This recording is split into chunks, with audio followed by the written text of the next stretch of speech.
by and do not reflect those of the Evening Rush Network. Viewers' discretion is advised. Views expressed here are not supported by and do not reflect those of the Evening Rush Network. Viewers' discretion is advised.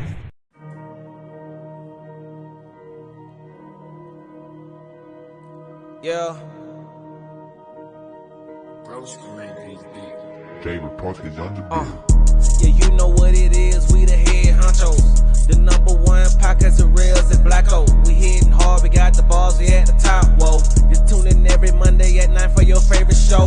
The Relaxation Hour. Yeah, you know what we be on. Might interview your favorite artist. Play your favorite song. Reporting live from NY. We up in every borough. Not to mention we worldwide. Got the game in the chokehold. We keep it ish poppin'. How you love that?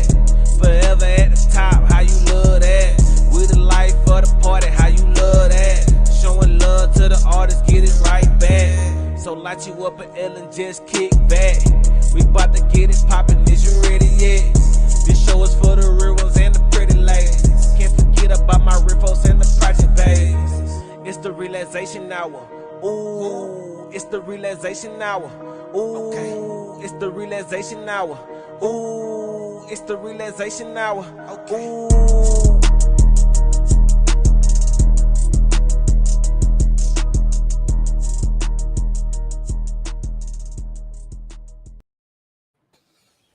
Yo, welcome to another episode of the Rellz Relaxation Hour. I am your host, Rellz, joined once again by my partner in crime on location again, because he can't stay still.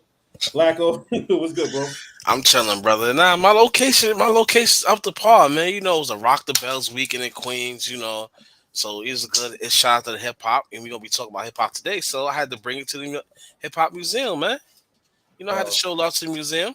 I mean, you gonna spit some lyrics too? Nah, I'm not gonna play myself. I will never try that. Let me say, I told everybody that I will never try ever freestyle, nothing like that. I know my lane, man. I know my lane.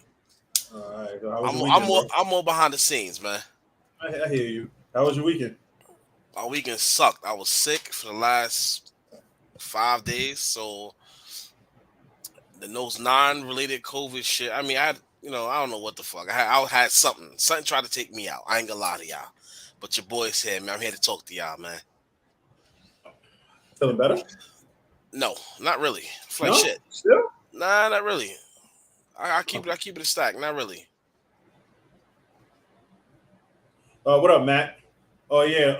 So yeah, TL Mac Fitness Show will be back Thursday at 8 p.m. with Mac and me, of course, since I'm about to make his show great again. So I hear that. But welcome back, bro. Welcome back. Can't wait to do the show again with you this week. Talk your shit, welcome man. Back, talk your shit. Nah, chill. But other than that, how was you feeling? I'm all right, man. You know, like I said, I was sick, recovering. Doctor told me today, told my body was hurting. I've been laying up and shit. So she's like, yo, go walk around. So, I did a 3-mile walk today. Tired as shit. Yeah, tired as shit, but I had to get it done. Definitely got to get it done. So, that's step one. So I'm back to work tomorrow because my job only believe in giving us 8 sick days a year, which is fucking stupid. But hey, shout out to my job, man. Yeah, I went to the gym today too myself. Like, son, I don't know how I do it, and I don't want to sound cocky, but I got to give myself some type of credit because I don't know how the fuck I can deliver mail for 8 hours in this heat and still find a way to go to the gym for an hour and a half. But I make it happen. That's your cool down. That's why. Now, I don't know, son. I think I've gotten so used to going to the gym now that mentally I feel like I can't not go. So plus that's your stress reliever. Like, believe it or not, like you might not look at it like that. A lot of people might not look at that. Like, you go to the gym and everything like that, and it's like, people also like, I went to the gym after work, boom, boom, boom, and letting you know you working out for that long. You just said you working your stress off. How you doing, Auntie? How are you? You working your stress off and shit. So that's basically where that come from, man. Yeah.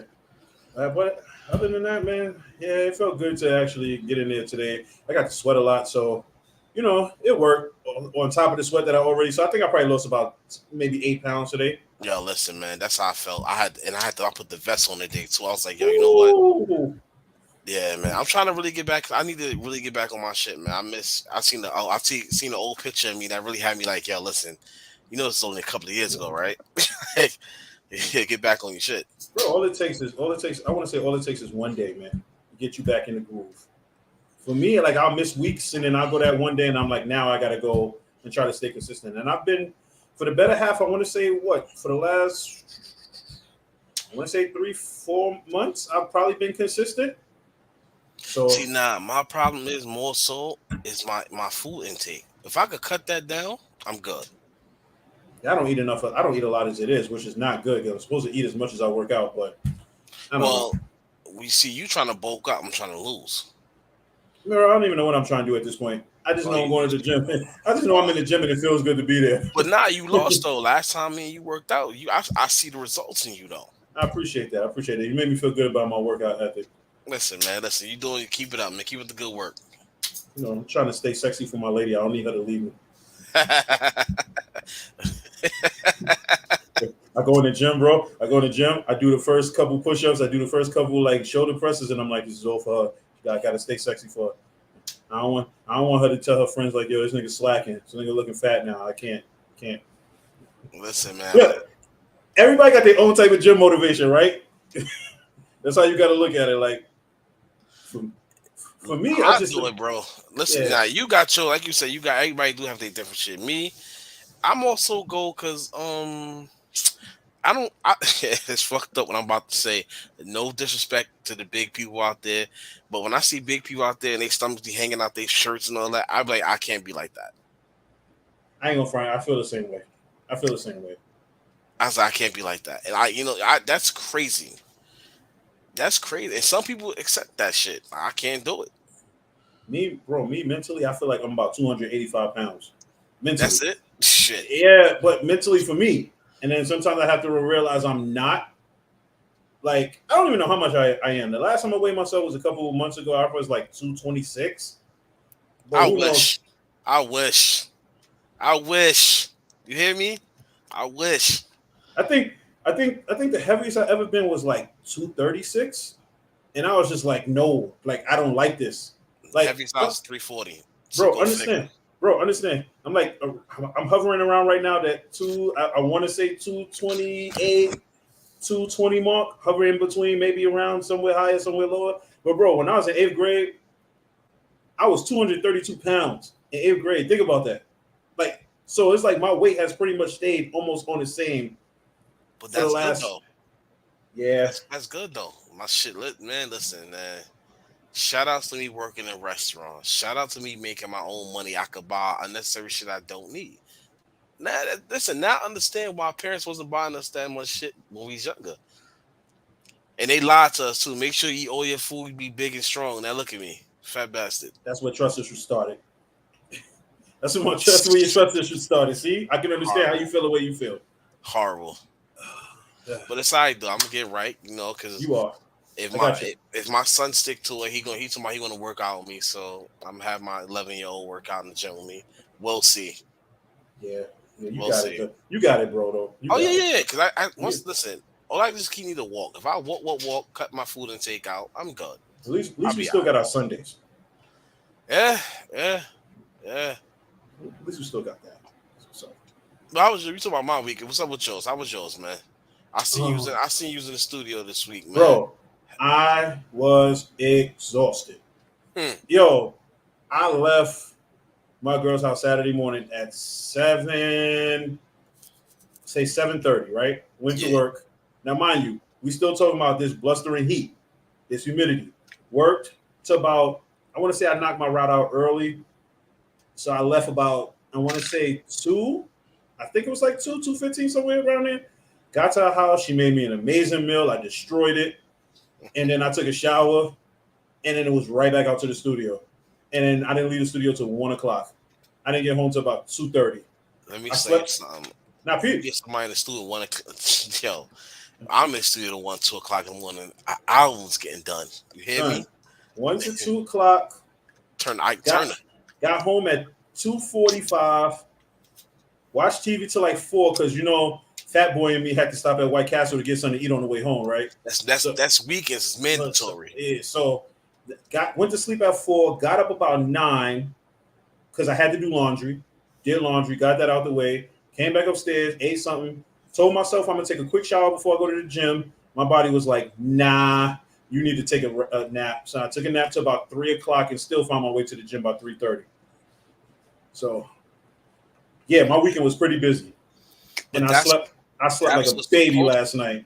But that's what it's supposed to be. Listen, at the end of the day, you stepping into the world of a businessman. So you're gonna be in these type of situations where you're gonna be tired. Mm-hmm. At the end of the day, listen, your grind that you're doing is gonna pay off. Mm-hmm. Now, if it don't pay off, now we gotta rob somebody. That's it. Yeah. I mean, yeah. The words spoken by Blacko is not expressed by the words of Tyrell. Yes, But, it is. Listen, my hard work don't pay off, man. In about 2 weeks, listen. He said 2 weeks. Wow. He said 2 weeks. About 2 weeks, that's it. But yeah, bro. Brinks truck, it is. Yeah, I'm tired, man. Like, and I was supposed to be off today, and I went to work today because I had to switch my day, and it was just like, normally I get those little quick 2 days off in a row, and I didn't. But I'm off tomorrow, but I still got to get up tomorrow though. So it's like I'll be able to rest at some point during the day tomorrow, but I got to do stuff with my mother tomorrow, so I got to make sure I take care of that first. Always. Yeah. Mothers come first. Mothers, kids, you already know how that go. Mm-hmm. But besides that, man, like it was a pretty good productive week. And I had one of my peoples last night. We was texting each other, and he hits me, and I was telling him about something I wanted to do. And he goes, "Yo, what aren't you doing right now?" And I was like, "Yo, bro," I was like, and I kind of like I thought about it for a second, and I kind of sent him the emoji with the short shoulders, like, "Yeah, I don't even know," because it's like I feel like I'm doing a lot right now, but I feel like this is the most busiest I've ever been. But at the same time, I don't feel tired from it. You understand what I'm saying? Like I feel like I almost feel like I get a second win when I start doing all this extra stuff. I'll tell you this, and this has always been my model. You know what I'm saying? Like we work. Mm-hmm. We got our mainstay jobs. But at the end of the day, everything else you do that's keeping you busy, you want to always make sure you enjoy what you're doing. Mm-hmm. Because if you don't enjoy what you're doing, it becomes like, why the fuck I'm doing this? This is a waste of my time. Mm-hmm. So once you put that in your mindset, yeah, I'm enjoying this, doing this shit, I'm doing, because your hard work is gonna make you pay it off. Mm-hmm. You know what I'm saying? So enjoy it. Enjoy what you're doing, huh? Absolutely. Even if you're not getting paid for it right now, you're getting the experience. So when it's time that you get that money and get that bigger bag, it's like, yo, listen, I got the experience for this shit now. I was doing this, for free, whatever I was doing. Now, oh shit, now the paper's on the line. Everything's a learning experience, bro, and I'm enjoying every moment of it right now. Facts, super facts. I ain't a lot to my job the other day. I'm getting tired of it. But that's just me trying to let them know, like, yo, look, I've been doing this for too long. Yeah, something got to give. Like, either they got to pay you more or. I'm going to go to work tomorrow because I ain't been there for a couple of days. And I'm going to start my shit because it's been too long, Mm-hmm. That's it. But like I say, once you enjoy what you're doing, you keep yourself busy. Then when people say, yo, what aren't you doing? You just hit them like you just said, though.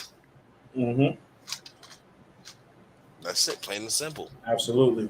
Yeah, let's shout out our sponsor for the show before we get into our topic. Shout outs to Bobby D Customs. Yo, I will say this, yo. Every time I post something pertaining to either the clothing line or I post something pertaining to the show, yo, he's always under the comments. So, yo, I greatly appreciate it. One day I want to have him on the show, too. He need to stop playing and get his ass on here, man. Yeah, I know. I've been trying to get him on the show, but, he like one of those, like, I like to do my work and kind of stay in the shadows kind of guy. You better tell him stop playing. Get up on here. Stop playing, Bobby. Word. If I flag your IG. He's stupid. Then you got to make another page now. So Yo, so he done been through like 5 pages in the last couple of months. I don't know what's going on. He getting that Duvall treatment. That's what that is. You got to stop clicking the link, man. That's what it is. So on to our topic tonight. So let me set up for this one. Well, Blacko really came up with this one, so I know he's gonna be doing the majority of the talking, and I'm gonna be feeding off of him. Nah, not even, because you know music. At the end of the day, all genres. So it ain't just me talking. But yeah, it's just teamwork, kid. You like my partner for life, right? Pause. PG-13, brother. I mean, I no, this show is rated R, bro. This ain't nothing PG-13 about these shows. I don't know what you're talking about. I don't curse. You just cursed like 5 minutes into the show, though. Probably fucking dead. Oh well. Yes. See what I mean? Probably fucking So, dead. so I'm gonna ask you. I'm gonna let you start off since it's the topic of the night. I'm gonna let you start. What is your perspective on the music industry today, as of today, in today's society? Today's society is all about honestly my perspective. It's all about that one hit.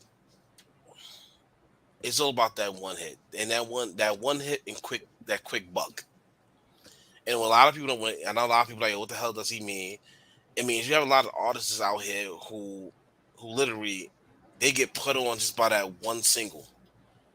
That one single they'll play forever in a day and they'll make the money. Maybe in our minds that we think is making the money, but we really don't know. KD, what up, bro? Like I could go through a whole list. Look at all these rappers that's coming out the woodworks, and they getting million views on what's that, YouTube and all that. And at the end of the day, they probably don't know their business. They probably thinking, "Oh, I'm getting a million views on YouTube. Where the money at?" Meanwhile, none of this shit is properly handled. They not making no money. So like that's my views on say like, yo, stop trying to make it. I understand y'all want to make it, but make it make sense at the same time.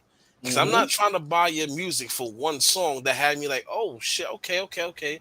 Then the rest of the 10 tracks is horrible and garbage. You know what's crazy about that? And I'm glad you mentioned that because I'm kind of almost the opposite, yo. Like, say for example, I'm one of those people who will probably find a better song off an album than the single that they put out. That's facts. Yeah, I can't imagine. I can't begin to tell you how many albums like I've listened to Hmm. where it's been a song that I will find on an album that I'd be like, yo, this song is 20 times better than the song that they put out on the radio. But I get why they put it out on the radio because the label feels like this would be what people would look at as a commercial hit. Yeah, I get it. You know, being in the studio this weekend, I understand what the point is of when you're trying to say, "Oh, we need a commercial hit, something that's going to grab the attention of the consumer." So you want that one song that's going to be fire for everybody to listen to. So then that will make you want to go buy the album, or nowadays makes you want to go stream the album because there's a lot more streaming than there is buying albums.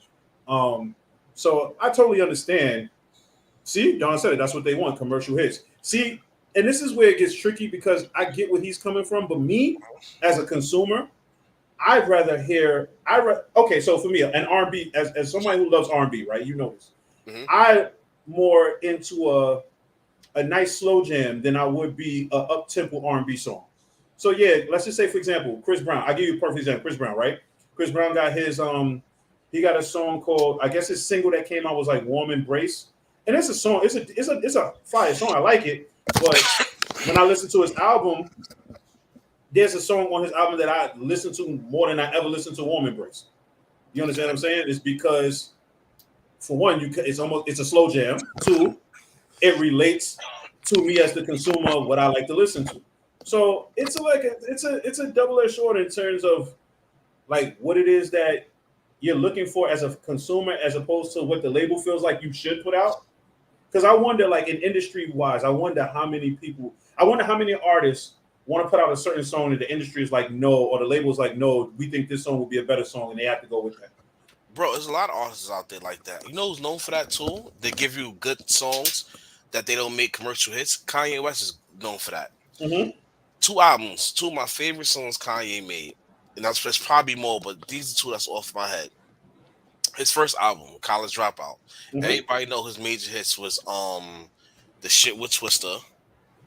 Oh, Overnight Celebrity. Oh, no, not that one. Not that one. Slow jams, Oh, Through the Wire, and it was one more. He had one more single off the album. But my favorite song off that album is Never Let You Down with him, Jay Z, and this other guy. And out of everybody verses, I mean, Kanye verse is good, Jay Z verse is good. It's the other guy who had the poetry verse. And to me, that's one of my favorite verses I heard in a long time. That's one of my favorite songs on the album. mm-hmm.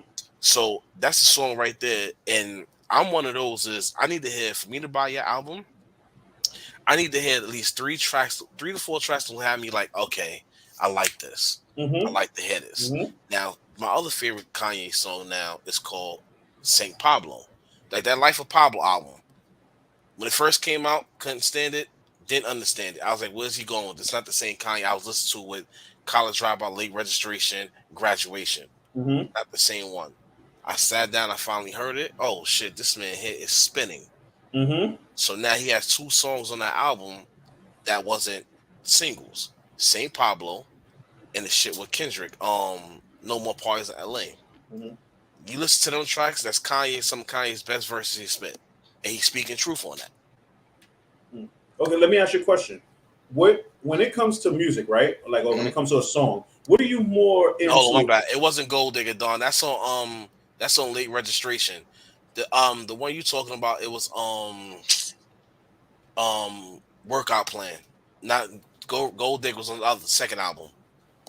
Workout Plan was a decent song too. That's a very good song. Yeah. Mm-hmm. Mm-hmm. So back to my question. What as a consumer, right? As a fan, I don't want to say fan because fan makes it seem like you be marking out. But as a consumer, right? What Sure. are you more interested in when you hear a song? Are you more interested in the lyrics, or are you more interested in the beat? I decipher songs. I'm not Mm-hmm. gonna hold. I decipher songs because my thing is this: it's as a consumer, the beat catches me first, Mm-hmm. Mm-hmm. and if the beat is fire, I'm gonna listen to your lyrics. But Mm-hmm. I'm one of the people. I need your lyrics and I need the lyrics and the beat the come together.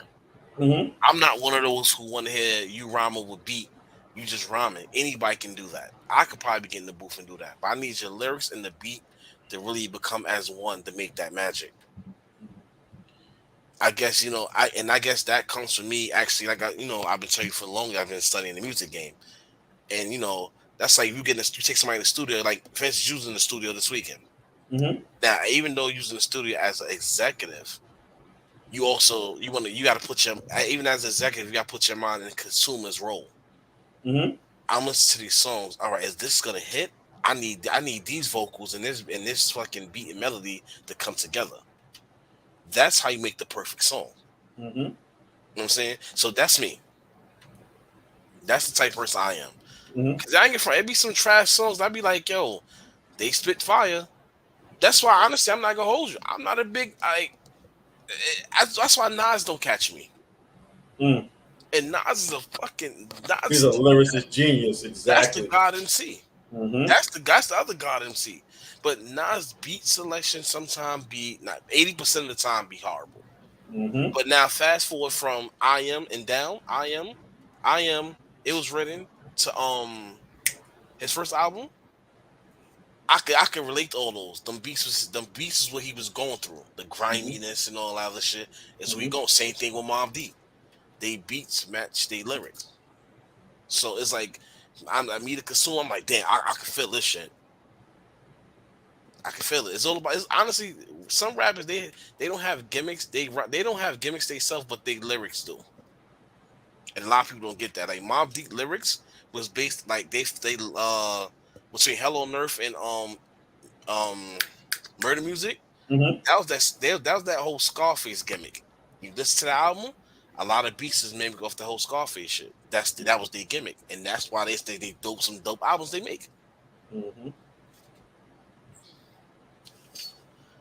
I ain't give it a chance. I'm not gonna hold you, dog. Ain't give it a chance. Now, I think for me, I think I feel like it depends on the artist that I probably won't care what the beat sounds like. Like, okay, I'll give you for example, when it comes to for me that'll make me listen to an artist like Dipset, for example, right? Dipset used to come with all of those like beats from heat makers or whatever the case may be, but they sampled a lot of beats, right? So it was like for me, once I heard a fire beat, I already didn't even care what the words was gonna be like. But then in that same token, I could listen to somebody like J.R. Ryder, right? And I feel like J.R. Ryder, I think he's a lyricist, right? And sometimes for me, I don't even care what beat he spit on. And I then, understand. I but respect that. yeah, and then Locks. I don't always think the Locks have the most fire beats, but anytime I can hear a song that says the Locks on it, I'm gonna sit and listen to it just because it's the Locks. And 9 out of 10 times, I'm like, yo, this song is fire, and really don't even care about the beat, to be honest with you. But I mean, of course you have. You ever listen as the group? They beats fit they group Oh yeah, persona. yeah, absolutely, That absolutely. that hardcore street shit. As individuals, Like Jada is the when it comes to beats, he's the most versatile one out of all of them. Mm-hmm. He spits on anything from the hardcore rap, the R&B to even I forgot what's some other kind of beats like the I want to say go go them tech beats. He can spit on all that. Mm-hmm. Styles is much more the street and all that other shit too. So it's all about how you preserve it. True. KD said you got to make music, especially a single that a black man in New York, white man in Texas, Spanish woman in Florida, Asian woman in California, and European man in Chicago could all rock to or relate to. You said Eh, kid. I agree, and then I don't agree because I might sit here, me and you in New York might sit here and say the song is trash, right? But then KD and Yonkers could be like, yo, this song is fire. John in Brooklyn could be like, yo, this song is fire. You know what I'm saying? Like for me, for example, like rappers, for example, Chief Keef was a big rapper. Obviously he sold something, although, but I'm saying, but he sold, but I'm not a big fan of his music. I've never been a big fan of his music. I can't, if you ask me to name one Chief Keef song, I don't even think I could tell you. I can't hear you. Y'all hear me? Yeah, I hear you now. My bad. Y'all see me fiddling with. If y'all can see me live, I'm fiddling with the damn wire. Let me say something, y'all. When come to Chief Keef, right? Don't worry, y'all. He's not trying to beat his kids in the background. Nah. They good. They good. They on vacation still. Oh, okay. See, my thing with Chief Keef, he fits the role of like you said, my kids. That's their era. Mm-hmm. He's actually the one that started that whole drill shit. I was just about to ask you that. He's a drill starter. Okay. But it's those that came after him is better than him. Like I'm a huge G Herbo fan. I've heard like maybe one or two songs, and I'm like, I know. I'm gonna tell you right now why I became a Herbo fan. He was riding with Little Bibby. I'm a Little Bibby fan too, not even because his music, it because his executive mind. Shout out to Little Bibby. Because he went from rapper, he realized I get more money being executive, and that's what he's doing. And by him going from rapper to executive, he signed one of the hottest young dudes that came out in Juice World, but his time was cut short over overdose. Because Juice World definitely was one of the next up and coming rappers of drill who mind frame, who actually I had to sit down and listen to. I was like, okay, this kid got talent. It's just unfortunate accident that he passed away. Juice WRLD had a single that was rocking for a minute too. Yo, he was next. He was next. But anyway, back to Herbo. Herbo really showed me. I started listening to rhyming back and forth. I was like, okay, him and Baby got some good rhymes. Then his album came out, Humble Beast. Out of all drill rap, that's the first drill rap I sat down and listened to the album from front to back, and that kid made me believe it right there on that album. Because it wasn't just on some shoot, bang, bang, bang. He actually had stories on his album. And I was surprised by it. And he's a grinder. That kid does not stop grinding. Every time I follow him on IG. Every time I see him, he's grinding. So I'm a fan. He's not lazy. I'm a fan. I'm definitely a fan. I'm a fan of me and you always have these shows. I'm a fan of the artist, the label, the producers. I'm one that go in between and down the lines. That's just how I am. Hey babe. Hey, Lonnie. I'm one in between. Like, so I can have. I'm from my rap career. Insight comes from early '90s until now. So I'm a fan of more than just the artist itself. Who would you say probably, in your opinion, is probably the best producer in the last 10 years? Best producer in the last 10 years. In the last 10 years, best producer. You know what's crazy? And if people really follow music, there hasn't been no producer out there that's been steadfast, there. Because a lot of these, once again, like we just said, the first question, like, what's the tone? What's the tone of the music? These one hit wonders. A lot of these one hit wonders, these beats come from people that make beats on YouTube. That make beats and put it on YouTube. And what happened? Matter of fact, prime example, look at Bobby Shmurda. His biggest hit, Hot Nigga, came off a beat from YouTube. Mind you, Lloyd Banks is the one that had that beat before him on a song called Jackpot. He just didn't use the song like how Smurder used it.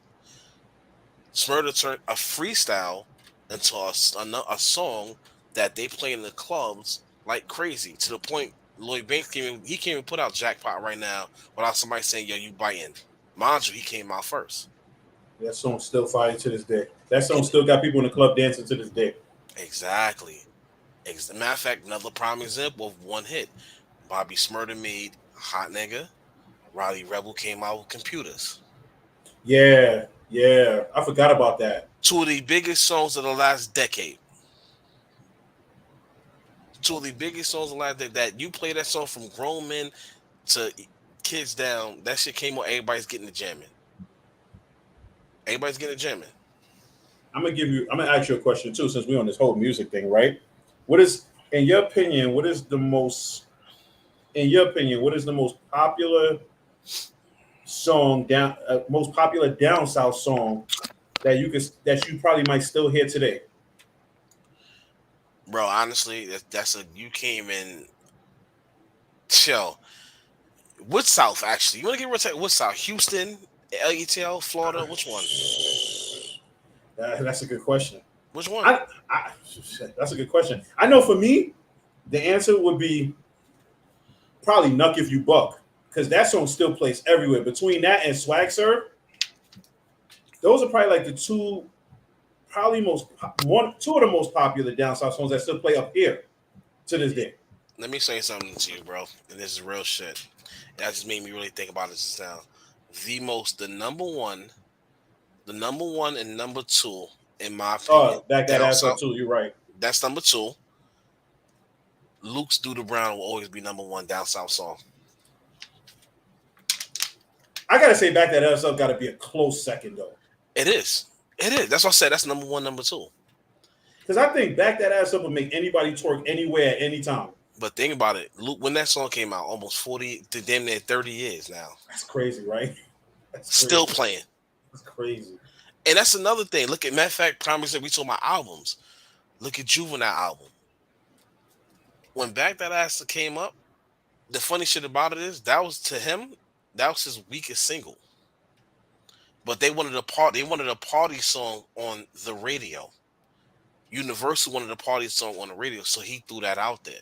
Cause his next single actually is gonna be the Hot remix with the Hot Boys. Mm. The one that they don't play.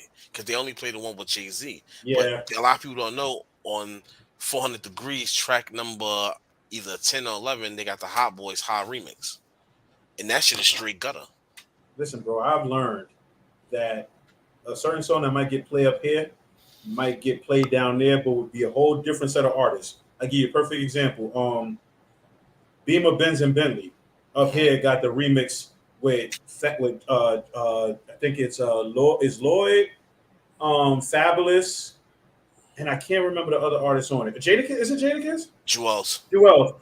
But down south has a whole version that has like Ludacris. That's their version. That's Yeah, that's what I'm saying. And it's like, I'm like, yo, this version might be better than the Uptown version, the up north version. And see, thing about what that is also is like when you freestyle. Another thing, a lot of people understand. A lot of people, you gotta pay for these beats out here. You know that, right? Mm-hmm. But if you could freestyle people beats and make it a whole mixtape, and you ain't gotta pay for it. That's what 50 and them was doing. How you think that's what? You think Cardi did that with Kodak? Was it Kodak Black song? Of course And she then did. she did that. Yeah, she did, right? You know what I'm talking about, right? It's to the point that's not even Kodak Oh, Black. that's right. Song. That's That's not even right. a song no more. Swag, Katie's right. Joel Ortiz did Honda, Nissan, Chevy. You're right. You're right. Because I definitely heard that, and I definitely think that song's fire too. I don't think it's Beamer, Benz, and Bentley, but it's close though. First of all, it kind of being Fab. Even Fab's remix wasn't a remix. He threw it on his mixtape because he added his verse on there. Once again, all he did was freestyle over it, but threw their verses on there, and they kept it. He didn't have to pay for the fee. He didn't have to pay for the beat. He gave them homage at the same time, jacking the beat. Yeah, he was, Don. He back out though, Don. He got a couple songs I've been listening to lately. Cool. Joel Ortiz. Oh, you know what Ortiz's problem is? And a lot of people understand that. He didn't. Oh, Joe Ortiz is nasty. Remember, everybody can say he sound like Pun. Mm-hmm. But he didn't get that stamp of approval from Fat Joe. And that type right there, diminished the shit. Cause everybody's like, yo, this kid is nice, punch, and the third. Mhm. Fat Joe, so fuck with him. And more shout outs to Fat Joe. That's the Bronx all day, man. They're the Bronx General all day. But at the same time, from my understanding, we heard back in the day, Joe ain't giving that stamp of approval. I heard a lot of people from didn't really, from that side of town didn't give him the stamp of approval. And Joel he's nasty, but he just caught a raw deal with the whole slaughterhouse shit. Yeah, because on his album he got with Crooked Eye, they definitely talk about a lot of it. Yeah, and it sucks about it because simple fact, once again, it comes with a messed up deal. Mhm. Slaughterhouse as a group is still technically Shine, the Shady Records, but they can't make a Slaughterhouse album because Joe Buttons don't want to do it. Yep, yep. And Joel Ortiz makes it very clear in one of the songs that I've heard recently. And But honestly, bro, it's just this is part of the music game. People need to understand. You want to join the group, you got to understand something. You better come into this game and realize these things. Like, yo, listen, as a group, being signed to a group, the group has to do this all together. This just can't. If one person in the group feel like they can't do it, that will mess up your whole team. Now look at that. Now y'all stuck in a y'all been stuck in a contract for 10 years, hmm and hmm especially it's bad with one of the and no when one of the members is dissing the CEO of the label. Yep, I yep. mean, granted, he's an artist too, but this is why they always tell people all the time: as an artist, do not sign to another artist. Hell, do not sign to a artist slash producer. Prime example. Once again, you have people like Cassidy, who was signed to Full Surface, Swiss first label. hmm He came out, but at the same token, Swiss started getting hot because Swiss did the small shit with his production. You want my beats? I need to be on the track. So now I'm getting two checks. I'm getting a production track and I'm getting an artist and I'm getting a feature money. You can't knock them. So, but at the same time, what that happened is now you doing that type of shit. Now you putting your artists on the back burner. The only label actually as artists that put their artists out full time was Ross. Ross put his artists out. Oh yeah, Wale, Meek. Wale, Meek, but at the same token, look at Meek now. Meek don't want Meek saying he go to shitty deal. Yeah, he did throw it out there a couple months ago. He sure did. We're gonna take a quick break. Before we take a break, let me read this comment that Katie had put up earlier. He said he's not a fan of drill music, but there's a female rapper named Ice Spice from the Bronx that's about to blow up. She went to high school in Yonkers and she's Dominican too. So Nice Spice. All right, I hear that. yeah, I'm gonna see what I can listen to that and see give my opinion on that. He also said Joe Budden's biggest strength is his biggest weakness. Spoke Um, too much. yeah. Another one that put his artist out. He said 50 Cent put out Lloyd Banks and Tony Yayo. I mean, think about it. I will see what 50 did with that label. A lot of people don't understand. Fifth made sure when he signed his deal, he signed his label deal at the same time. You want to sign me? I need my label at the same time. So he did the smart shit. Y'all gonna sign me? I'm gonna sign them. I don't want them on Aftermath or Shady Records. I want them signed under me. I gotta work with them. And look what happened after that. Boom, magic. Banks, gold, Buck, gold, Yayo, platinum, game, 4 times platinum. Can't go no wrong with that. Absolutely. And with that being said, we're going to take a quick break. If you don't know how to get a podcast on the Evening Rush Network and you're looking to find out how to do it, this is how you do it. Looking to podcast shows and do not know where to start? The Evening Rush Network can help you with that. Call us at 929-4. Looking to podcast shows and do not know where to start? The Evening Rush Network can help you with that. Call us at 929-441-2417 or email us at theeveningrushnetwork@gmail.com for dates and prices. We got you for all your podcast needs. The Evening Rush Network. Tune in, subscribe, and share.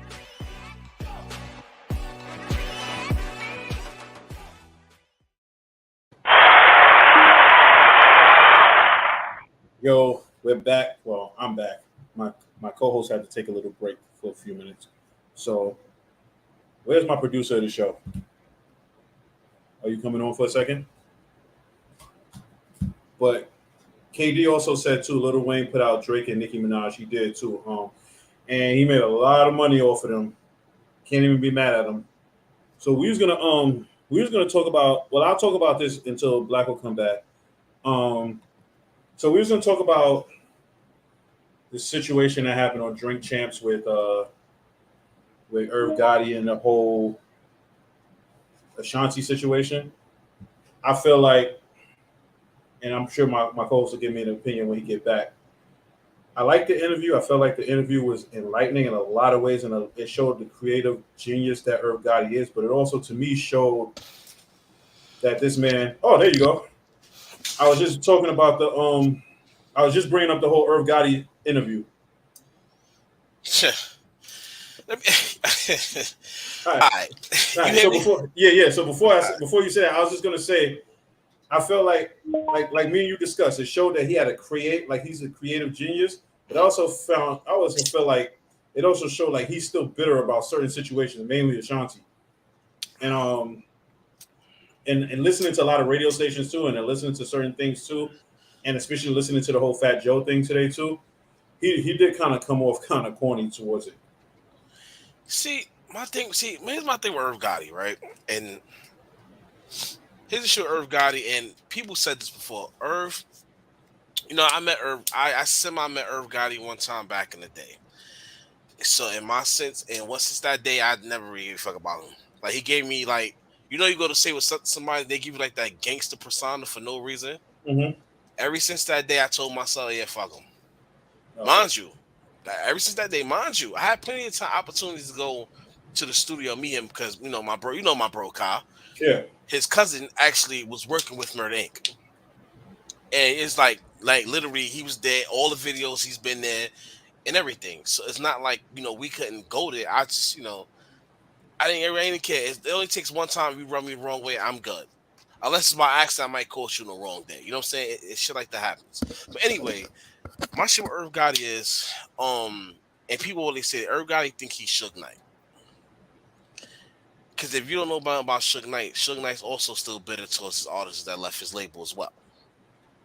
And you're talking about how long Death Row been going? Yeah, no, correction. How long Suge Knight original Death Row been going? 30 years now. Since 1998, excuse me. So now you have this guy here who's mad at, let's switch to Irv Gotti. Excuse me, y'all. I went somewhere left. His thing is he's really mad at her because, when the whole situation, when the feds came and got them, she didn't stay around. Like me and you had this discussion. You can't get mad at somebody if that's not their lane. What you want them to do? First of all, he need to be lucky that she didn't stay around. Because with that young lady seeing something illegal that could have hurt them in court, mm-hmm. She'd have folded. Why? Because she thought about her career, her family. I'm not going to jail for them. And then what? Now you still, instead of being bitter about, she not sticking around, you've been bitter about, she snitched on the label, this, that, and the third.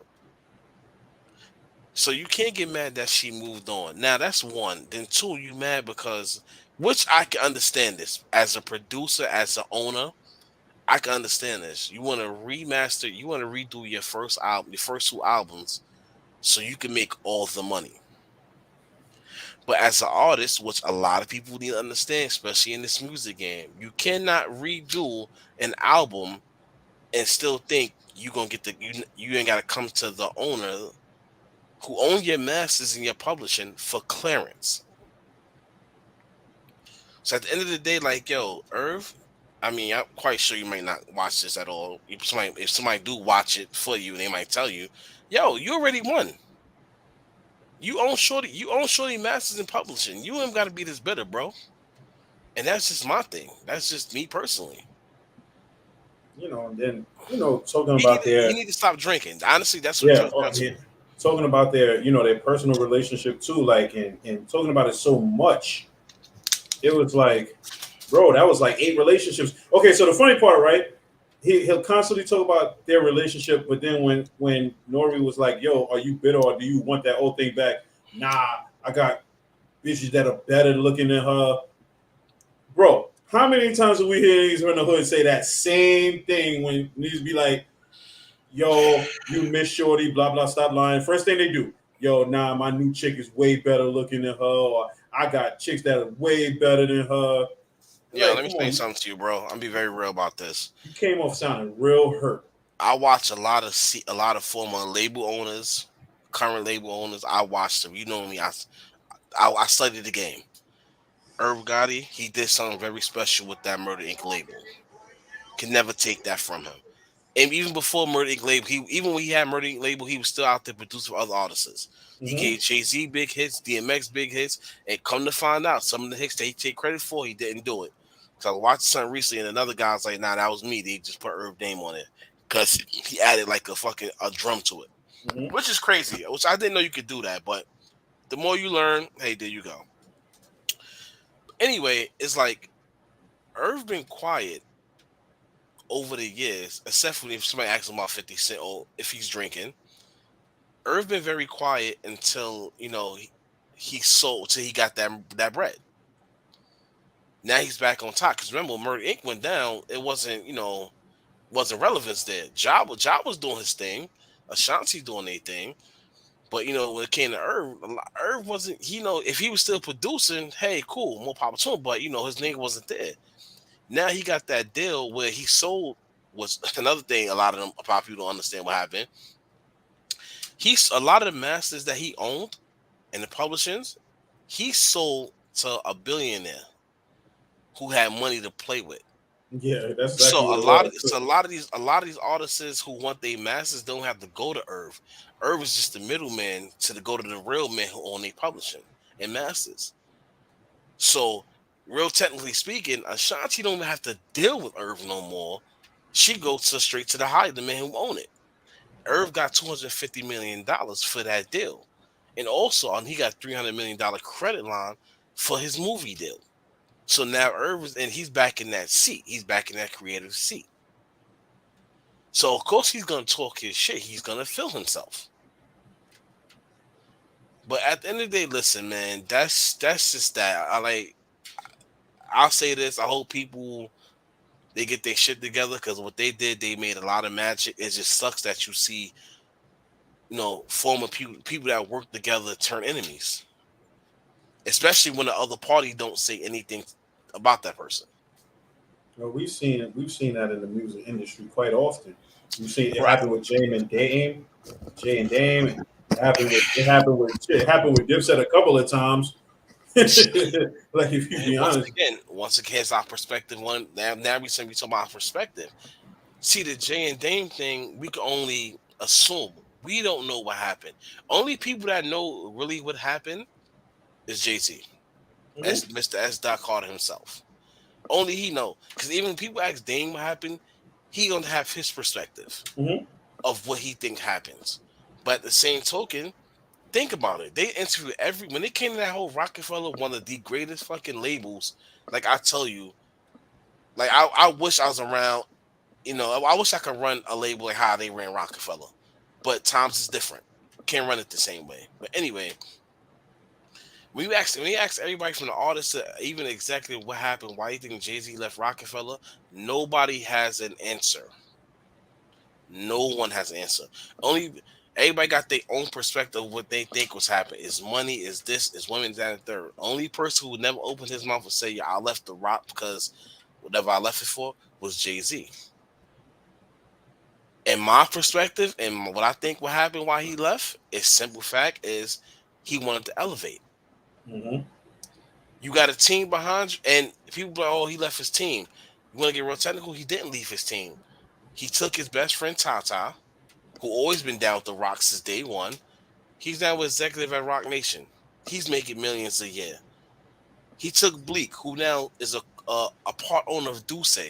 Everybody drinks Duce and whatever else Bleak owns. So he didn't shit on people. He just took who he felt want to go. He took his man Emery. He took Biggs. Like after people say, yo, he ain't want Biggs around the standing third. Biggs over there, Rock Nation, another executive. So it goes to show you, like, yo, maybe it was something else that we don't know. It's just our perspective. Shit, hell, look at Rough Riders. Nobody know what Rough Riders. What happened with Rough Riders? That was another hot label at the time. Look at all these labels that happened. You had Rough Riders back in the day. You had Cash Money. You had Rockefeller. Only label that's still going to this day somewhat is Cash Money. Out of everybody, they're still going Mm-hmm. because Baby signed them. He signed them with them 360 deals. I don't give a fuck what you do. Cash Money, we gonna still get that paper. You can scream Young Money all you want to. You can scream whatever label you want to, and that fine print behind them albums is gonna have that Cash Money logo there. That's why I salute. I salute. Listen, when it comes to certain executives, I salute Baby. And a lot of people don't understand when they started Cash Money. His first major artist was supposed to be BG. Mm-hmm. It wasn't Juvenile's turn. It was BG's turn. But I think something happened after BG got locked up, so they needed somebody next up the bat. Wayne wasn't ready. Turk wasn't ready. All right, boom. Go ahead, Juvie. Let's see what you got. And Juvenile happened to just come out with a song that just caught fire. Listen, caught fire is the understatement. First of all, when I first heard High, I was like, what the hell is this? Then you listen, years later, as you get older, you listen to it, you're like, wow, okay. All right, I see what you're talking about. Then you listen to the album, and it's like, okay, it's one of the weakest songs on the album, but it's fire. 5 million sold. That was one label that was like, yo, you're up. Okay, you're up. You're up. You're up. Mm-mm. You don't think so? Mm-mm. Mm-mm. Mm-mm. The only label that was like that would say you up, you up, you up. Cash Money did that. But what happened was Turk messed up the lineup. Juvenile, BG, Hot Boys, Big Thomas, Lil Wayne. Remember, Turk didn't come out till after everybody left. Yeah, but that's what I'm saying. That's the group I was talking about. In terms of like, because when I grew up, because that was in our high school era. Mm-hmm. And it was like they artists damn near had a different song like every week. Because remember, those was mixtape eras.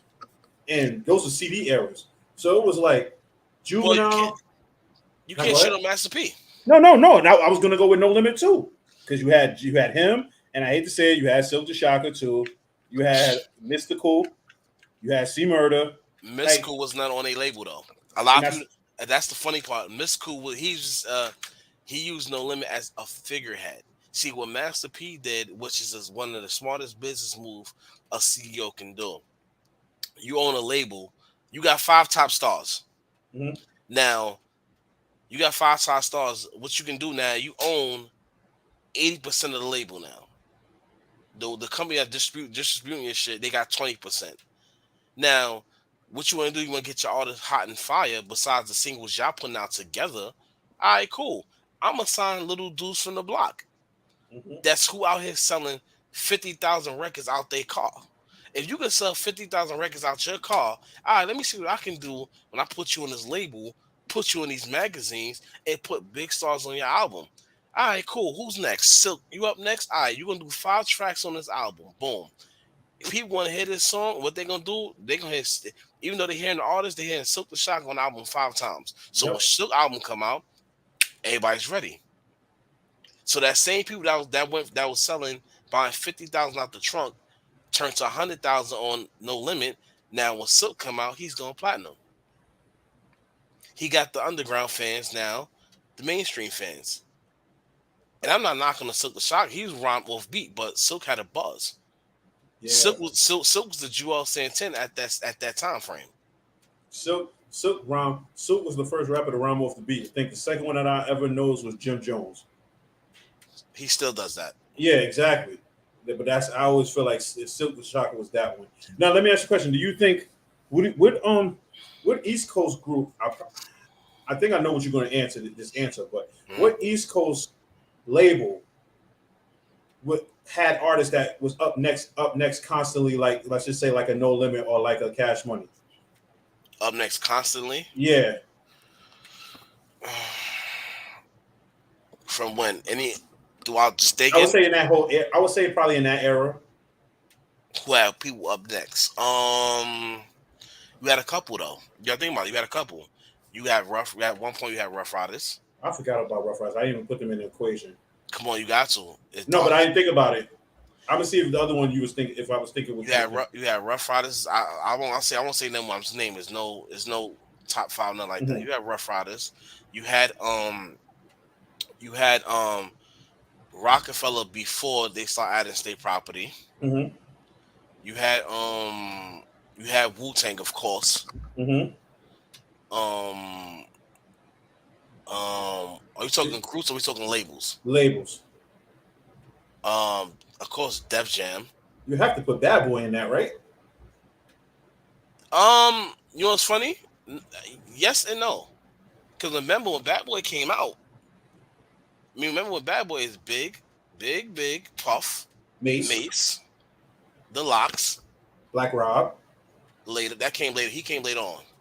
Remember that after Mace, that Double Up album, Mhm. Bad Boy was stale for a while.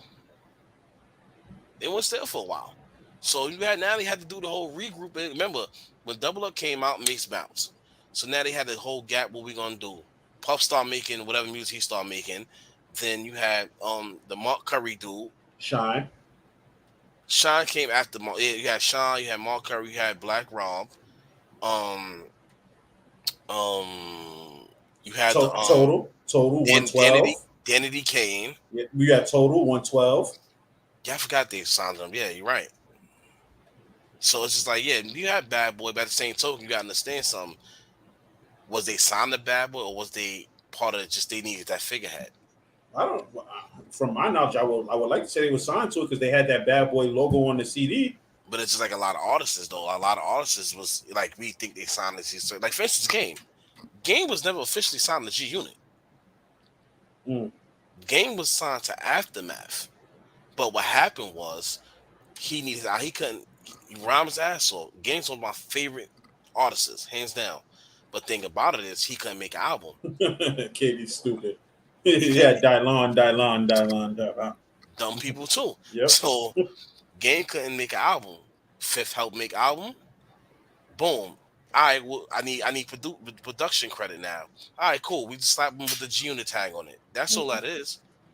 So he didn't get a G Unit. He didn't sign the G Unit. He got mad because 50 got production credit. Can't get mad at it. So he used that G Unit shit at the time. It was hot. Mm-hmm. It was hot. So go say that. Boom, get your buzz up. But he just he didn't do things that they felt in line. But you can't tell somebody fall in line when technically I'm not signed to you. Yeah, but that's where the confusion comes in too. Because he might be like, yo, I'm not signed to you, but 50 might look at it like, but I helped make you. No, Fifth just wanted his credit. Like, yo, just say I helped you. That's it. I don't give a fuck what you do. If you're gonna you promote your album all you want to. But at the same token, don't shit on me. Okay, so who you felt was right and who you felt was wrong in that situation? As a fan, mm-hmm. As an executive. If you had to look at it as an executive. As an executive standpoint, it should have been handled better by Aftermath, by Dre. Mm-hmm. But Dre's at a point in life he don't want to deal with no street shit. You can't tell 50 Cent nothing. Jimmy Iovine can't tell 50 Cent nothing. All that shit was handled wrong. 50 Cent's gonna say what he's going to say, as he always been doing. Game at the same time is gonna say what he want to say. You can't have two people, especially also when Game Manager and 50 Cent have outside beef. That wasn't working. Mm-hmm. So at the end of the day, if Pride was put to the side, it could have been handled. But you can't have Pride. You can't tell certain grown men put their Pride to the side, especially when shit's put on the radio. I'm guaranteed right now, 50 Cent didn't go on the radio. If that was handled behind closed doors, mm-hmm. all that should have got handled. So they both was wrong. They both was wrong. Fifth was wrong for he wanting Game to side with him against Fat Joe and Jada. Granted, I understand. But some people look up to certain people they're not gonna take that risk for. True. Especially Fat Joe and Jada. They've been in the game longer at that time.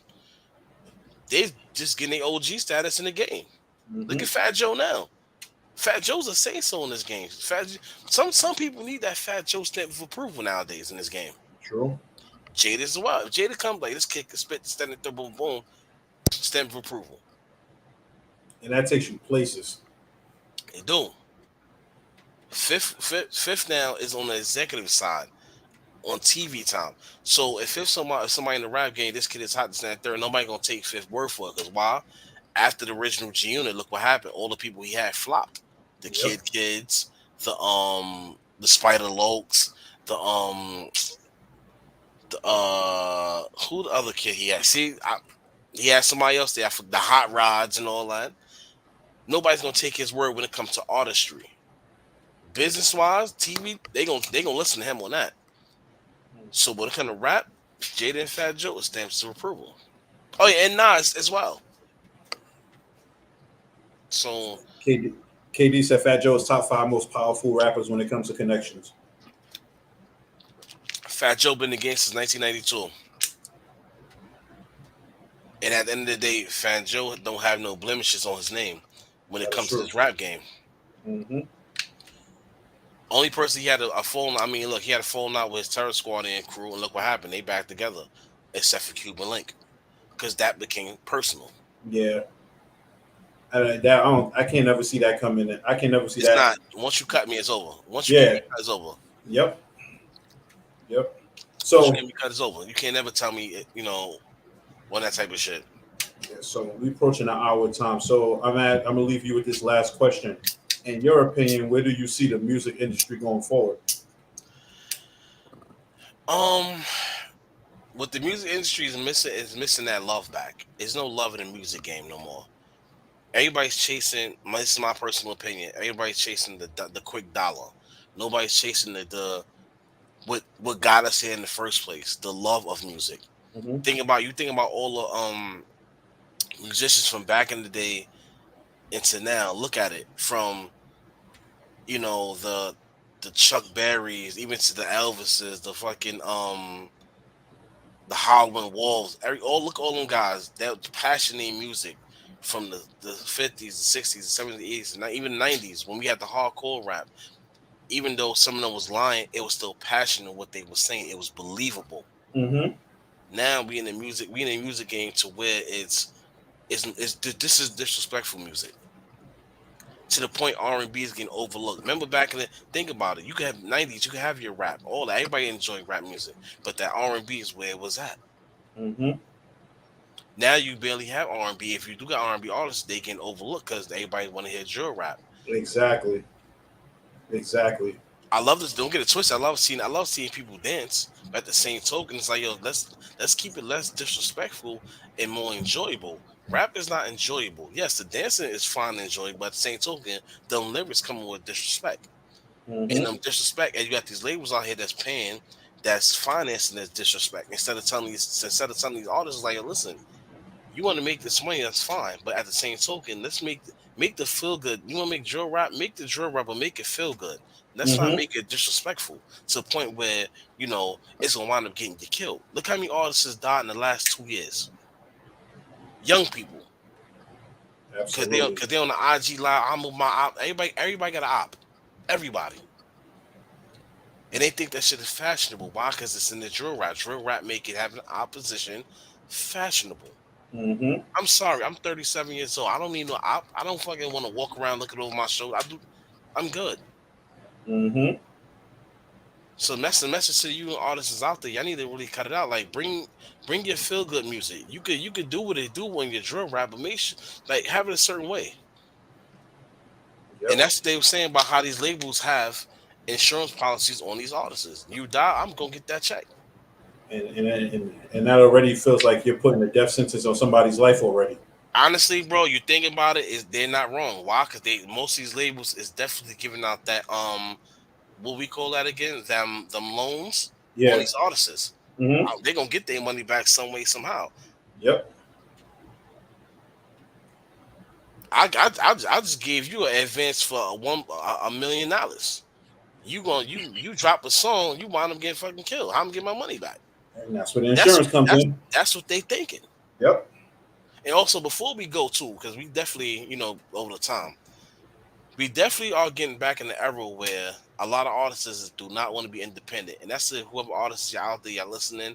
I understand y'all want to be independent. Y'all want to make your music. It's fine. Y'all want to have ownership of your music. But let me be very clear to something. You always gonna need a backing of a team. Yep. You're gonna need a label. So do not sit here, bro. So I don't need a label. I make my own music. Trust me, it won't get you nowhere. A lot of these hot hits y'all hearing on TV, on YouTube, and all that. Trust me, they made the music, but they didn't get paid for the music, or they just get the spotlight. Big Mm-hmm. difference. Because right now, if y'all can drop a song right now that's getting 10 million views. If your paperwork ain't right, I can go buy that, and guess what? Now I'm making that money. So let's smart enough, get you on a label that's gonna take care of you, and that's gonna be about you, man.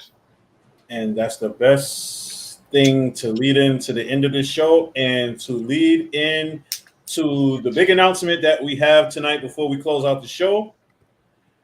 My brother Blacko, I want to say welcome to the team and congratulations on being the new A&R of the Evening Rush label. Welcome Thank you. aboard, my brother.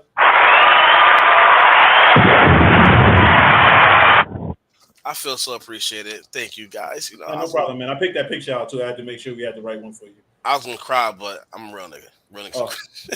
Oh. I'm a drill artist. You stupid. You stupid. You stupid.